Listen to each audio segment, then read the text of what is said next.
Kansas City area called the City of Fountains Coaches Association, and there's a couple of or several Hall of Fame coaches and legendary coaches of the urban core that are going to be heard in this association. What do you feel about this? Oh, I think it would be lovely to have all of those coaches on there with all that knowledge.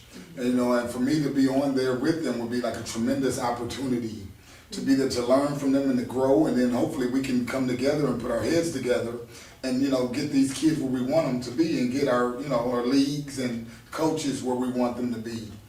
So I think it would be a great opportunity, and it gives us, again, one more voice.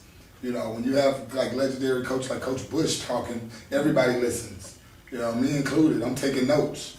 So, to have all those guys on the same committee would be awesome. It would be off the chain. It would be a great deal, great opportunity. All right, and what advice would you give to students that are in athletic programs? That they need to take their grades seriously. One thing I preach at Washington every day, not only to my ball players, but in the halls, that their grades must come first. A lot of kids think as long as I can play or run, everybody's going to want me. And that could be true to a certain extent, but college coaches, recruiters want kids that can study and stay eligible. They know how to get their grades, they know how to act right. So because I always tell the kids, colleges aren't going to give you a $70,000 scholarship and you can't stay eligible. And plus, not only that though, we're trying to get you to be a citizen, in our country and in Kansas City that can think for themselves, that could be a positive citizen, and help our community. And it starts there with having a good academic base.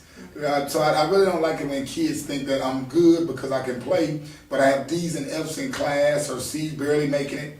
Because the one thing is when you won't be prepared for the ACT.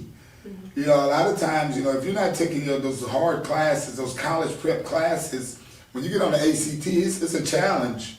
So the more of those classes that you take, the more you focus and study on your academics, the better you'll be in college, the better you'll be in society overall. So academics must come first. We must teach these kids at a young level that they have to take their academics more seriously, way before they get to high school. Because by the time they get to high school, they've already had a basis for their, for their foundation, for their academics. And if they haven't really been in tune and really been challenged and challenging themselves, it'll get tough on them once you get to high school, let alone college. And we want to prepare these kids for the real world, to be successful, not just to play for 3 or 4 years, even to play in college 2 or 3 years or 4 years and then you don't graduate.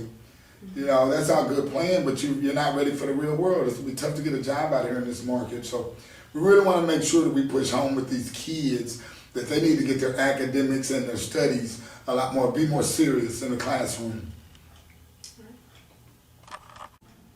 All right, Coach King, do you have a Facebook account? No, I don't have a Facebook account. Only because I just don't know who's out there, and I don't want people just reading everything, putting everything. I don't know. Okay, and we talk about the kids on Facebook and how they put everything and anything on there, and they use profanity and things like that. How do you think that affects them in their recruiting process? Well, one thing I tell the kids is you never know who's reading that. And one thing I've learned from Dick Vitale a long time ago, who I love to meet one day, is that there's no price you can ever pay for a reputation.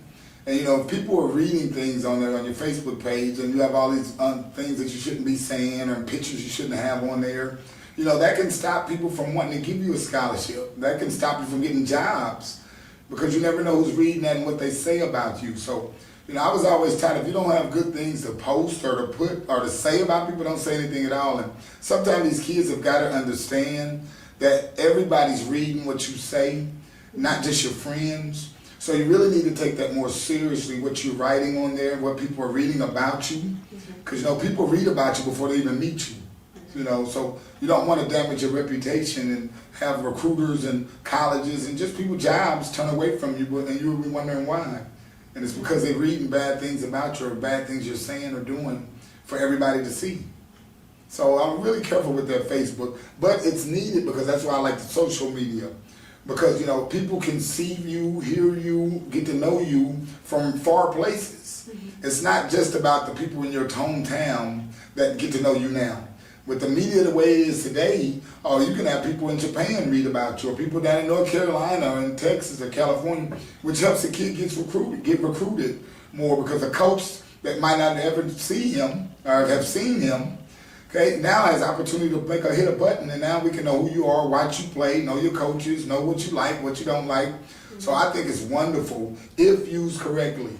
You know, if used for good, I think it could be a powerful tool, a powerful tool. So I love it. Okay. And from my understanding, your son plays on your team. How's that been? Well, yeah, he'll be a junior this year. He's pretty good. As a matter of fact, he was co-runner-up MVP at the KU Jayhawk camp this summer.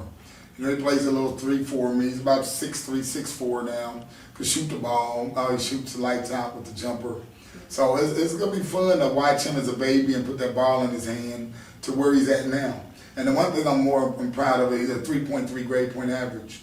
So, you know, he's also getting his grades and taking care of his academic work, too. So, looking forward to it. Okay, so besides your son on your team, what other players do you have that you're looking forward to? Well, I lost 8 kids. You know, I had 7 seniors last year, 5 of them got scholarships. And my best senior this year, my junior kid, who's a senior now, he transferred to Hogan Prep.